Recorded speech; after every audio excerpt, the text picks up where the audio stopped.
जय माता दी भक्तों। आइए आज हम आपको अपनी कुलदेवी बनभोली देवी के दर्शन कराते हैं और 5वें अध्याय का श्रवण करते हैं। जय माता दी। इसमें हम सुनेंगे देवी की स्तुति, अंबिका के रूप की प्रशंसा। विनियोग। इस उत्तम चरित्र के ऋषि रुद्र, देवता महासरस्वती, छंद अनुष्टुप, शक्ति भीमा, बीज ब्राह्मरी, तत्व सूर्य, स्वरूप सामदेव हैं। ऐसी महासरस्वती की प्राप्ति के लिए उत्तम चरित्र के पाठ के लिए विनियोग छोड़ता हूँ। ध्यान।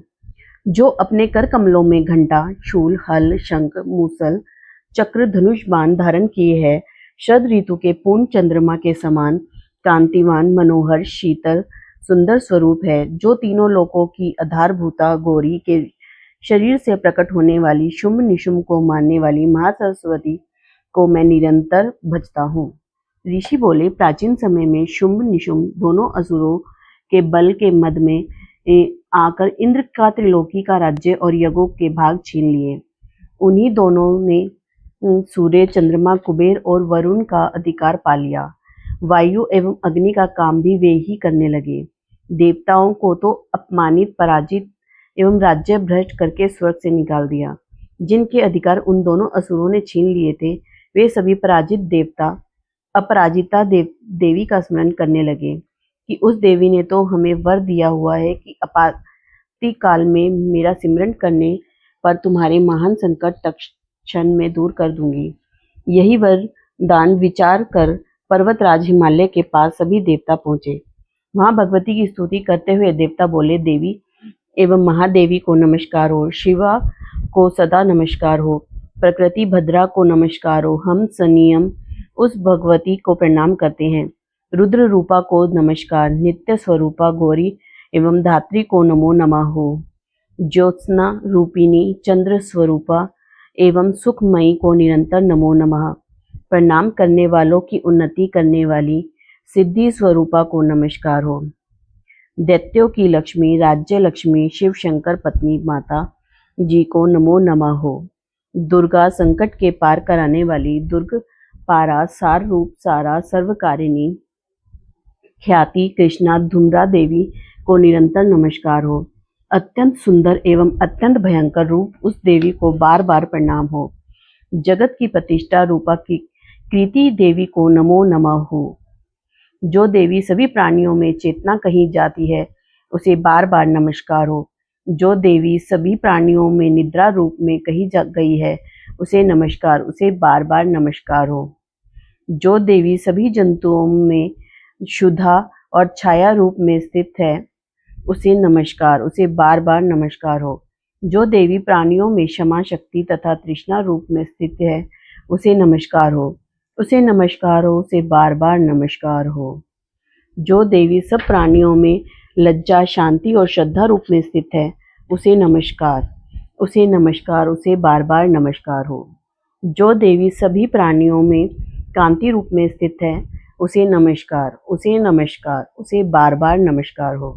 जो देवी सभी प्राणियों में भ्रांति, कांति और जो लक्ष्मी रूप में स्थित है, उसे नमस्कार, उसे नमस्कार, उसे बार बार नमस्कार हो।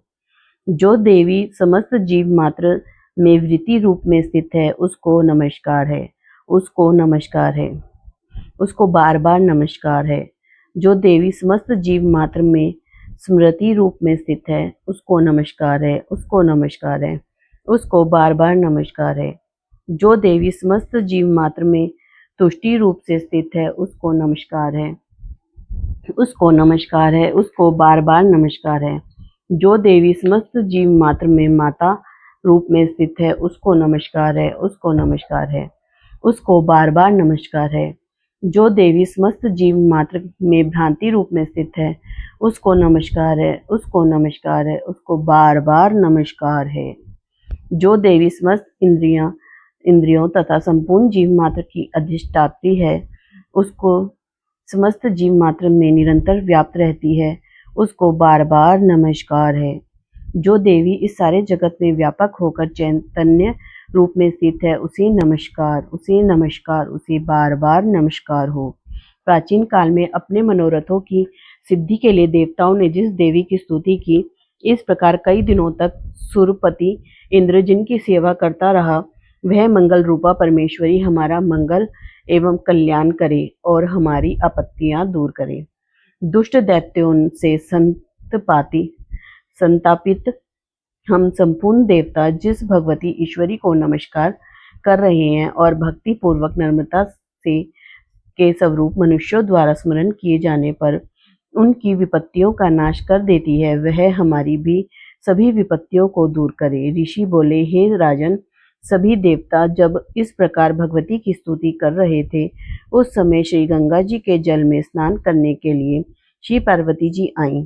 उस समय सुंदर बोहों वाली पार्वती जी ने देवताओं से पूछा कि तुम लोग किसकी स्तुति कर रहे हो? तब उनके शरीर कोश से प्रकट होकर शिवा बोली, हे देवता, ये देवता तो शुंभ दैत्य से सताए हुए एवं संग्राम में निशुंभ से पराजित हुए मिलकर मेरी ही स्तुति कर रहे हैं। श्री पार्वती ने शरीर कोश से श्री अंबिका जी का प्रकाट्य हुआ, इसी कारण सारे संसार में कौशिकी के नाम से प्रसिद्ध है। इस प्रकार जब कौशिकी प्रकट हुई, श्री पार्वती जी रूप में काली हो गई, अतः हिमालय में रहने वाली कालिका का नाम विख्यात हुआ। उसके अंतर शुभ निशुंभ के सेवक चंड तथा मुंड ने वहां आकर उस अंबिका देवी को देखा तो वह उस समय परम सुंदर रूप धारण कर रही थी। उन दोनों ने शुंभ दैत्य को जाकर कहा कि हिमालय को अपनी कांति से प्रकाशित करती हुई परम सुंदर स्त्री वहां बैठी है। वैसा उत्तम परम सुंदर रूप किसी ने भी कहीं देखा ना होगा। हे असुरराज, वह देवी कौन होगी, इस बात का आप ही पता लगाइए और उसे ग्रहण कीजिए। वह स्त्री क्या है? रत्न ही है। उसके तो सभी अंग बड़े मनोहर हैं, अपनी दिव्य कांति से दिशाओं को प्रकाशित कर रही है। हे दैत्येंद्र, वह तो बैठी हुई है, आप जाकर उसे देख सकते हैं। हे प्रभु, जैसे ही भी हो आप उसे ग्रहण कीजिए।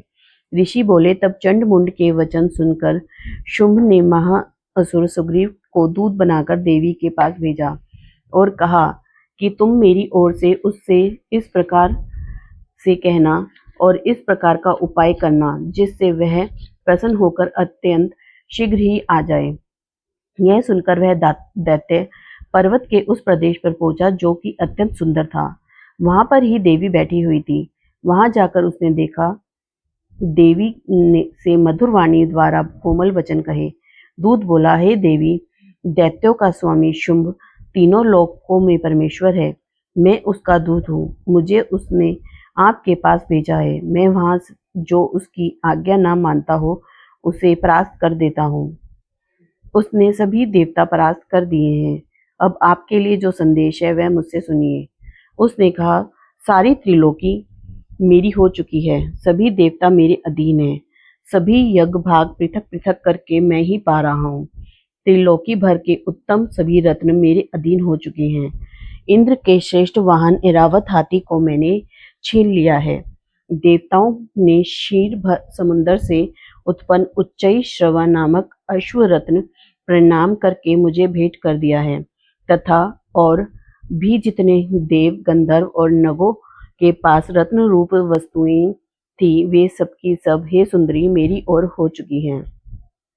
हे देवी, जब हम तुमको स्त्रियों में रत्न मान रहे हैं, इस कारण अब आपको भी हमारे पास आ जाना चाहिए, क्योंकि हम तो रत्नों के भोक्ता हैं।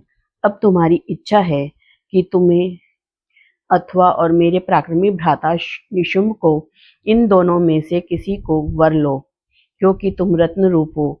मेरे साथ विवाह कर लेने से तुम्हें अतुल ऐश्वर्य प्राप्त हो जाएगा। यह अपनी बुद्धि के द्वारा सोच लो, फिर मेरे साथ विवाह कर लो। ऋषि बोले, जब इस प्रकार दूत ने देवी से कहा, तब वह जगत को धारण करने वाली भगवती जी देवी जी गंभीर होकर मंद मुस्कान करके बोली, हे दूत, तुमने जो कुछ कहा वह सत्य है, मिथ्या कुछ भी नहीं। इसमें संदेह नहीं कि शुंभ त्रिलोकी का स्वामी है और निशुंभ भी वैसा ही है, किंतु मेरी प्रतिज्ञा की हुई है, उसे किस प्रकार से मिथ्या करूं।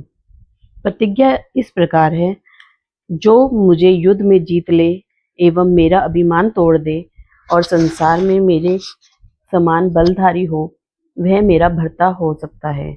शुंभ आए अथवा महाअसुर निशुंभ आ जाए, मुझे जीतकर मेरा शीघ्रता से पानी ग्रहण करे।